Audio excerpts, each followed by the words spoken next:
El domingo pasado, un coche rojo estuvo aparcado frente a mi casa durante 4 horas. No era de ningún vecino, no era de reparto, y tampoco se bajó nadie. Simplemente estuvo ahí, con los cristales tintados, el motor apagado y el morro apuntando hacia mi salón. A la segunda hora ya empecé a inquietarme. A la cuarta, tomé una foto con el móvil y me la envié a mí mismo con la frase, si me pasa algo, fue este coche. Era una tontería, lo sé, pero me dio mala espina. Lo curioso es que Clara, mi mujer, también lo vio. Estábamos en el comedor con Lucía haciendo dibujos, y cuando miró por la ventana, se le cambió la cara. Me dijo algo como vaya, qué raro, se levantó, fingió recoger los platos, y no volvió a hablar del tema. Pero lo que más me llamó la atención fue que, minutos después, desapareció al baño con el móvil.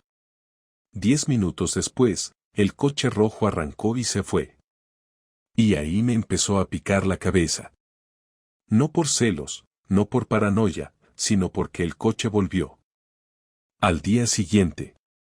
A la misma hora. Y volvió a quedarse ahí, quieto. Sin que bajara nadie. Solo que esta vez, Clara no estaba en casa. Y esa fue la primera grieta. Aún no sabía que estaba mirando, pero ya no podía dejar de mirar.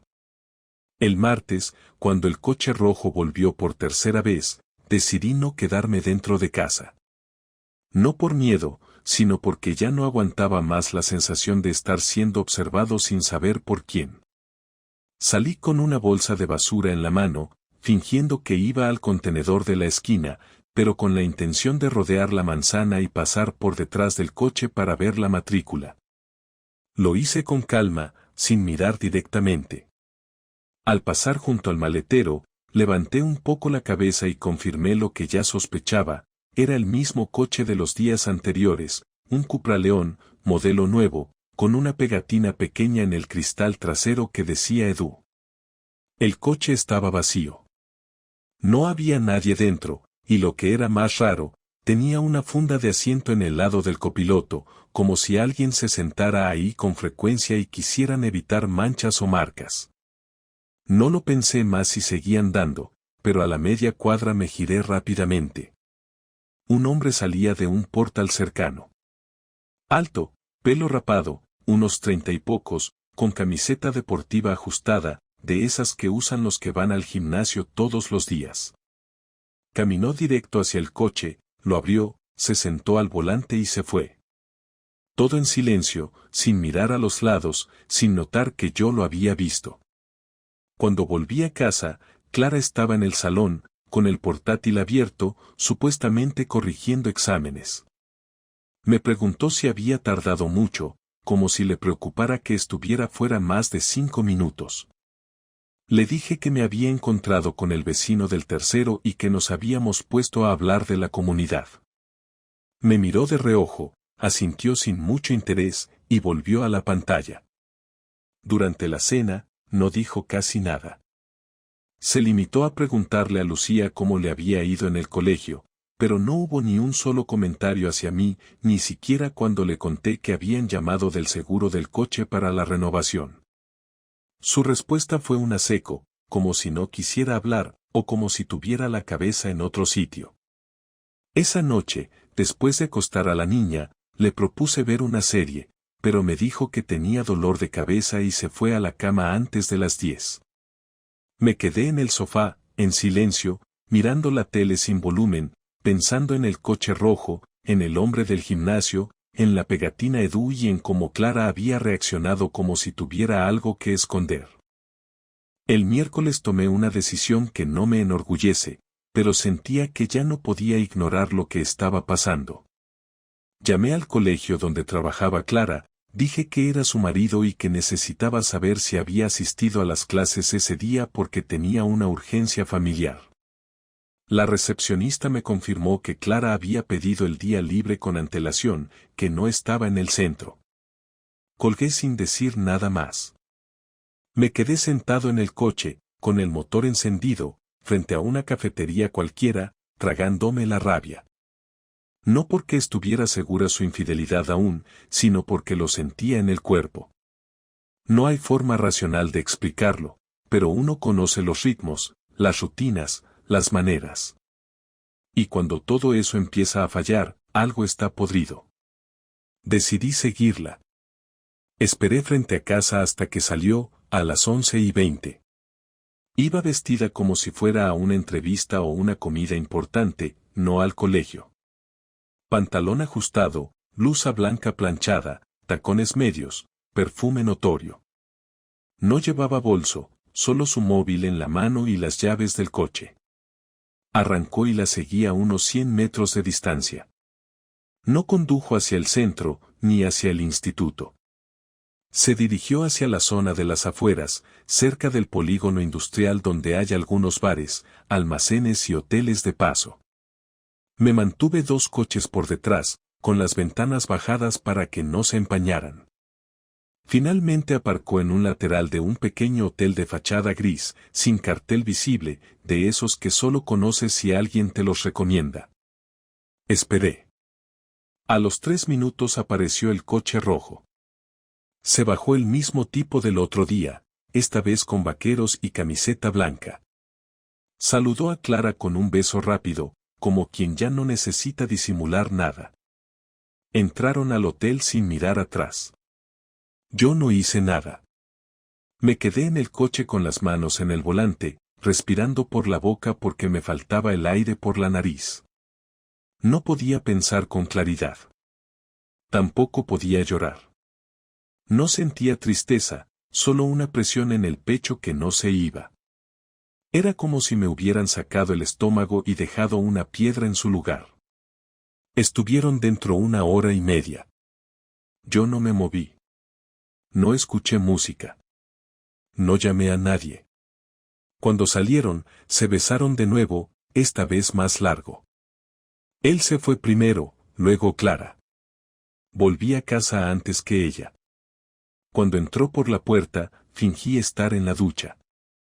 No sé si me dolió más verla entrar como si nada o darme cuenta de que ni siquiera había hecho el intento de inventar una excusa. Esa noche no dormí. Clara se acostó en la cama, a mi lado, como si fuera cualquier otro día. Se quedó dormida en 10 minutos. Yo me quedé mirando al techo hasta que amaneció. El jueves me levanté antes que ella. Preparé café como cada mañana, pero no toqué ni una taza. Me senté en la mesa del comedor con el portátil abierto, pero sin hacer nada. Solo quería ver su cara cuando bajara, quería saber si habría algún gesto, una mirada distinta, un cambio en su forma de moverse, cualquier cosa que delatara su culpa o su cinismo. Bajó a las 8:15, con la bata blanca y el moño improvisado que se hacía siempre cuando tenía prisa. Me dijo buenos días como si no hubiese estado ayer follando con otro en un hotel de mierda. Yo respondí con un hola sin emoción. Se sirvió café, tostó 2 rebanadas de pan, y me preguntó si iba a salir temprano al trabajo. Le dije que no. Ella asintió y se fue al baño. No hubo ni una pizca de remordimiento en su tono, nada en su actitud que indicara vergüenza.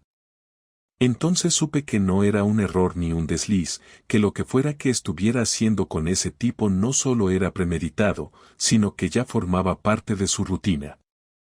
Esperé hasta que volvió al salón con el bolso en la mano. Cuando iba a abrir la puerta le dije su nombre con calma. Se giró sin dejar de sujetar la maneta. Le pedí que se sentara. Se rió nerviosa, preguntó si era algo urgente. Le dije que sí, que tenía que quedarse, que no iba a durar mucho.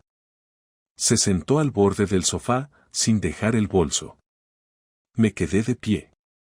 Saqué el móvil del bolsillo y le enseñé la foto del coche rojo aparcado frente a casa, luego otra del mismo coche en la puerta del hotel, y finalmente una de ella entrando con el tipo. No dijo nada. Solo bajó la mirada.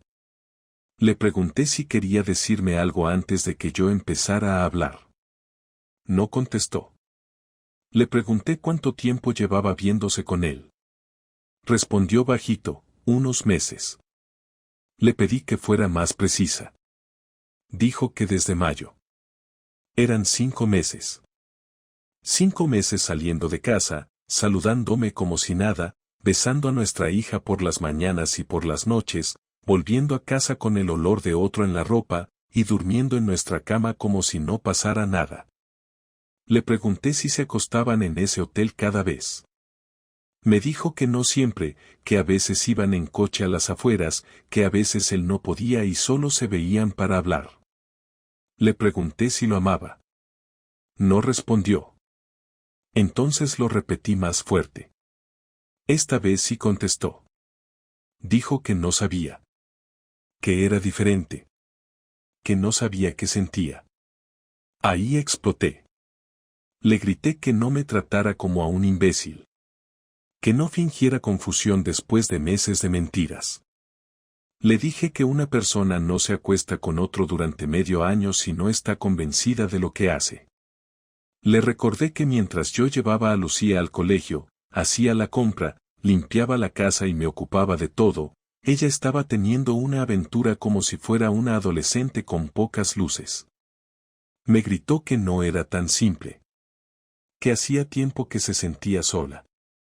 Que entre nosotros ya no había nada. Que hacía años que la relación estaba rota. Le pregunté por qué no me lo dijo antes. ¿Por qué no fue honesta? ¿Por qué no me pidió el divorcio si tan infeliz era? Dijo que no quería hacer daño, que no sabía cómo decirlo, que pensaba que se le pasaría. Me reí. Fuerte. No de gracia, sino de rabia. Le dije que ya no hacía falta que lo intentara, que si creía que podíamos volver a algo después de esto estaba más desconectada de la realidad que nunca. Le dije que la veía cada día en casa como una actriz sin talento, que no era capaz ni de fingir cariño de forma convincente, que era una cobarde por no haber dado la cara antes. Le pregunté si alguna vez pensó en Lucía durante todo esto, si alguna vez consideró el daño que podía causarle. No dijo nada. Solo se quedó mirando el suelo. Entonces me acerqué a la puerta, la abrí y le pedí que se fuera. No le grité esa vez. Se lo dije serio. Le pedí que saliera, que se tomara el día libre, que pensara bien qué iba a hacer, pero que no quería verla hasta la noche. Me miró sorprendida, como si no esperara que yo tuviera la capacidad de expulsarla. Agarró el bolso y se fue sin decir adiós. No fui a trabajar. Me senté en el suelo del pasillo por más de 1 hora, sin saber qué hacer. Me sentía como si me hubieran arrancado algo, pero también había una parte de mí que estaba tranquila, como si al fin se hubiera quitado la venda. Ya no había excusas, ni interpretaciones, ni dudas. Clara me había traicionado. No solo físicamente, sino con cada decisión que tomó para ocultarlo. Y ahora me tocaba decidir a mí qué hacer con toda esa verdad. La noche que Clara volvió a casa, no le abrí la puerta. La dejé afuera durante 20 minutos. Esperé hasta que tocara el timbre por tercera vez y después abrí, sin decir nada. Me miró como si esperara que la abrazara o que gritara, pero no hice ninguna de las dos cosas. Me giré y caminé hacia la cocina, dejándole claro que ya no tenía ningún tipo de privilegio en esta casa. Me preguntó si podía hablar conmigo. Le dije que no. Que hablaríamos al día siguiente, cuando Lucía no estuviera. Esa noche durmió en el sofá. No fue una decisión pactada. Simplemente me metí en la cama y cerré la puerta. No quería su cuerpo a medio metro del mío, no después de haberla visto con ese tipo, no después de sus respuestas mediocres y su falta de valentía. El viernes a primera hora llevé a Lucía al colegio y de camino de vuelta pasé por la gestoría de un amigo. No necesitaba abogado aún, pero sí quería dejar claras ciertas cosas. Pregunté sobre la posibilidad de una separación inmediata sin abandonar el domicilio. Me explicó que podía iniciar los trámites y quedarme en casa, que no estaba obligado a irme si no quería. Que incluso podía reclamar la custodia total si demostraba que Clara no era estable emocionalmente o si había pruebas de infidelidad. Le dije que no tenía pruebas grabadas, pero que podía conseguirlas. Me dijo que sería útil, aunque no imprescindible. Firmé unos papeles para iniciar un borrador del proceso y me fui. A mediodía, mientras Clara trabajaba, me dediqué a mover cosas. Guardé mis documentos importantes en una caja, cambié mi ordenador de lugar y vacié 2 estanterías de fotos, recuerdos y cosas personales. No lo hice con rabia. Lo hice con método. Quería que supiera que ya no formaba parte de mi vida íntima. Cuando volvió del trabajo y vio todo cambiado, se quedó parada en la entrada. Me preguntó si pensaba irme. Le dije que no. Le dije que era ella la que había cruzado la línea, y que no pensaba cederle la casa, ni la rutina, ni mi relación con Lucía, solo porque no le gustara mi silencio o porque tuviera un amante con coche nuevo. Esa noche fue la primera vez que intentó disculparse en serio. Se sentó frente a mí mientras yo cenaba y dijo que lo sentía, que había cometido un error, que no pensaba dejarme por él, que no sabía cómo había llegado tan lejos. Le dije que no me interesaba. Que no quería oír sus motivos, que no necesitaba explicaciones a estas alturas, porque todo lo que dijera iba a ser para protegerse a ella misma. Me pidió que no tomara decisiones impulsivas. Me reí. Le dije que 5 meses de engaño no eran precisamente una impulsividad. Me dijo que no quería perder a su hija. Le respondí que eso dependería del juez. El sábado por la mañana, mientras ella estaba en el supermercado, revisé sus cajones. No buscaba pruebas. Quería ver si aún tenía cartas, regalos o cualquier recuerdo de ese tipo. No encontré nada. Todo lo que había ahí era ropa, maquillaje y algunas fotos viejas nuestras. Me di cuenta de que ella no estaba sentimentalmente involucrada con ese tipo. Lo suyo era más simple. Era deseo, aburrimiento, o tal vez necesidad de sentirse deseada. No importaba. No justificaba nada. Pero cambió mi enfoque. Ya no quería destruirla emocionalmente. Quería arrastrarla a la incomodidad, al desgaste, al conflicto lento y largo que genera vivir con alguien que ya no te soporta, pero no se va.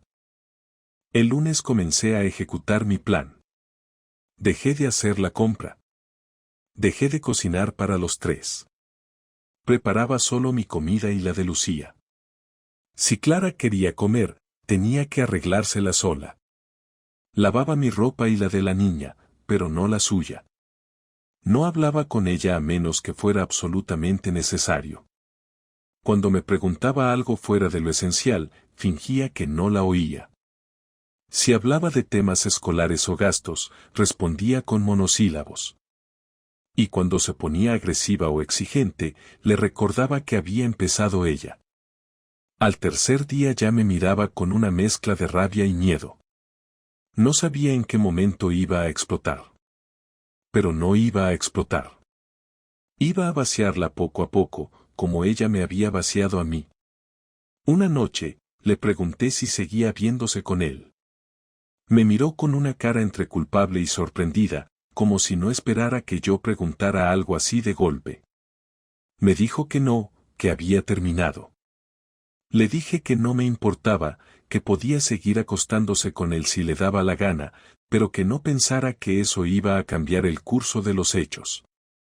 Me preguntó si había alguien más.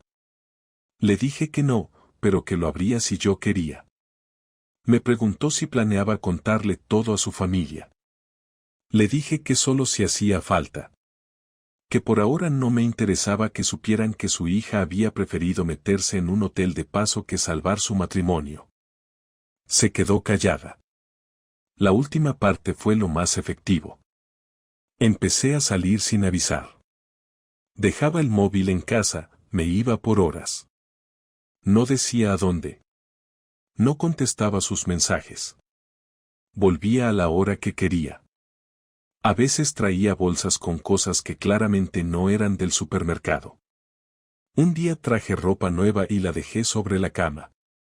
Me miró, pero no se atrevió a preguntar. Otro día volví con olor a perfume femenino. No había estado con nadie. Pero no le di razones para dudarlo. Empezó a mirarme con paranoia, como si se estuviera tragando su propia medicina. Y eso era exactamente lo que quería.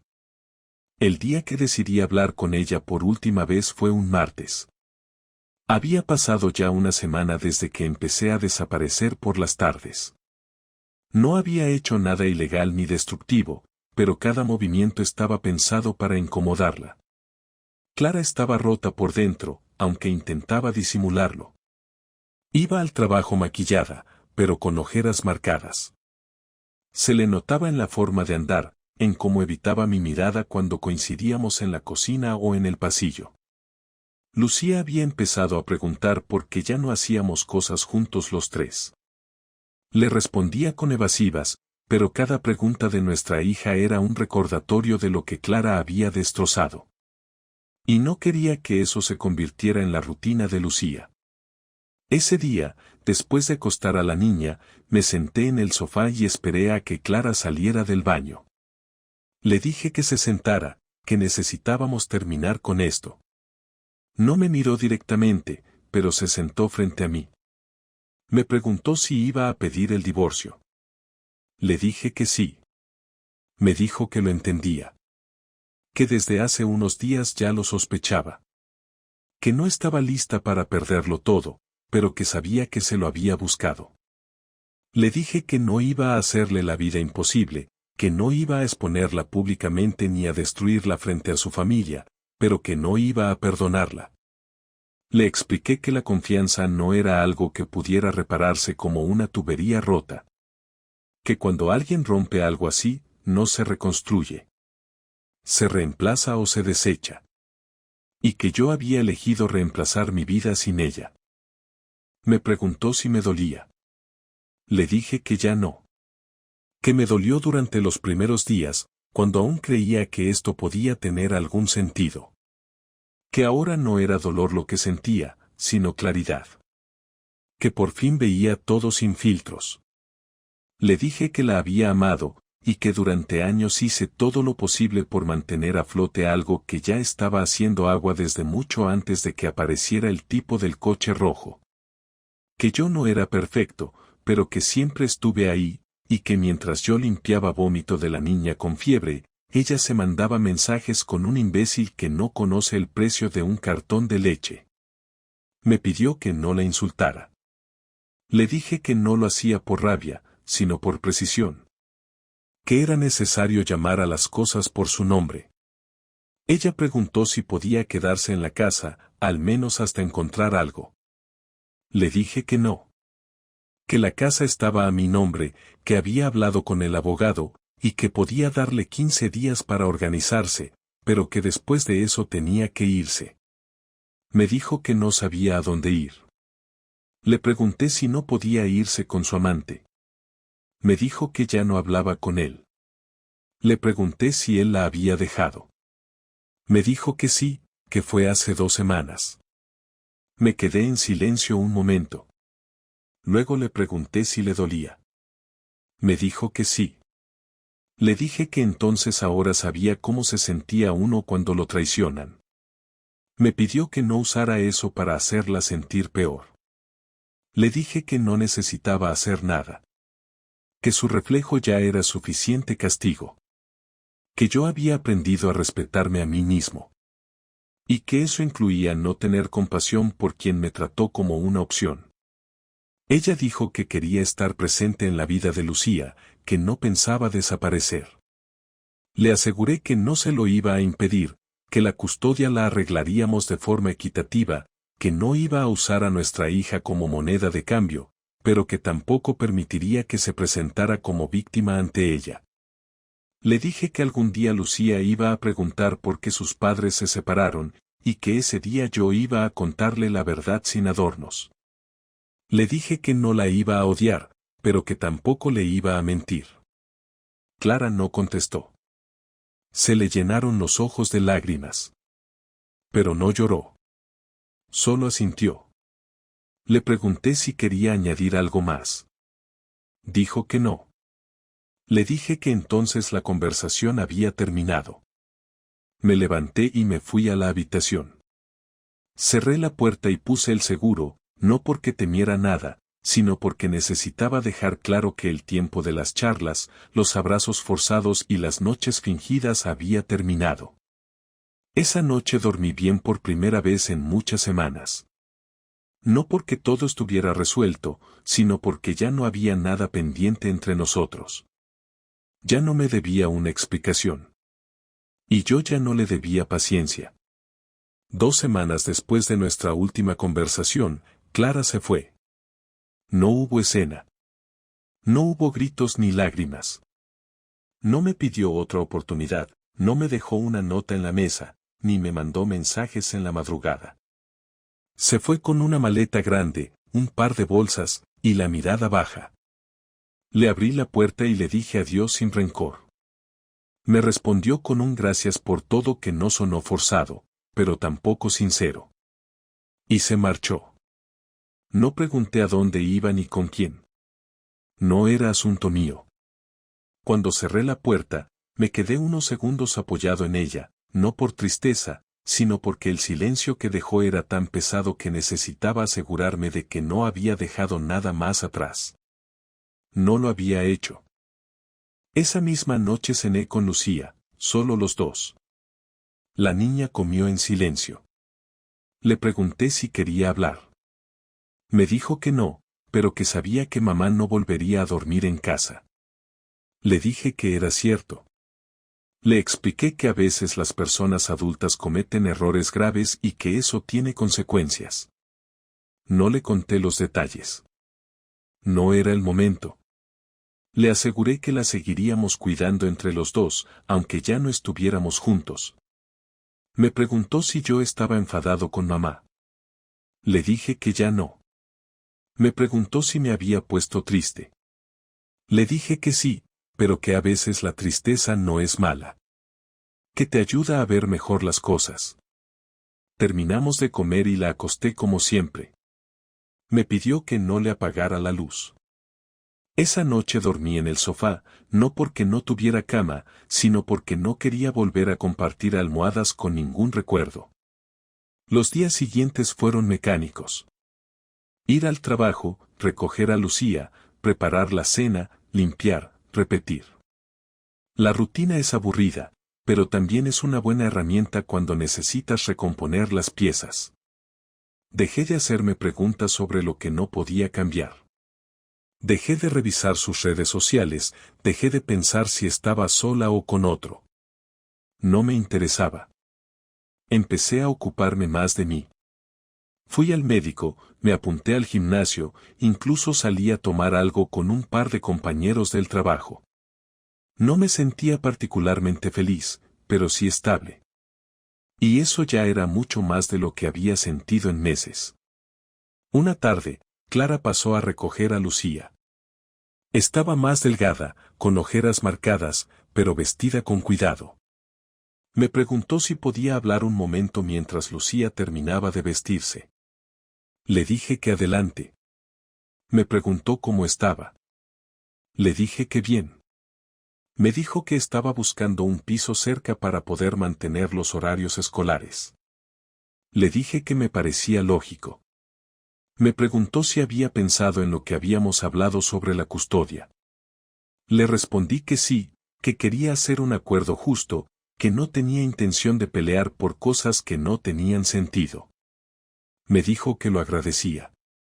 Me preguntó si me molestaría que ella viniera de vez en cuando a buscar a Lucía directamente del colegio. Le dije que no me molestaba, que lo importante era la estabilidad de nuestra hija. Me miró en silencio durante unos segundos. Luego dijo, gracias por no hacer esto más difícil. Le contesté sin emoción, no lo hago por ti, lo hago por mí. No hubo respuesta. Lucía salió del cuarto, se despidió de mí con un abrazo, y salieron juntas. Con el paso de las semanas, todo se fue asentando. Dejé de estar pendiente del calendario, dejé de contar los días desde que se fue. Empecé a vivir sin pensar en lo que ella hacía o dejaba de hacer. A veces me encontraba con conocidos que me preguntaban por Clara. Les respondía con una frase corta y cambiaba de tema. No necesitaba defenderme ni justificarme. La verdad ya no era un peso que llevara encima. Era simplemente un hecho. Un sábado por la tarde, Lucía me preguntó si alguna vez iba a tener otra novia. Le dije que tal vez sí, pero que ahora estaba bien así. Me dijo que mamá había llorado una vez en su coche, y que no entendía por qué, si fue ella quien se fue. Le respondí que a veces uno no sabe cuánto pierde hasta que ya no lo tiene, y que eso era algo que debía aprender sola.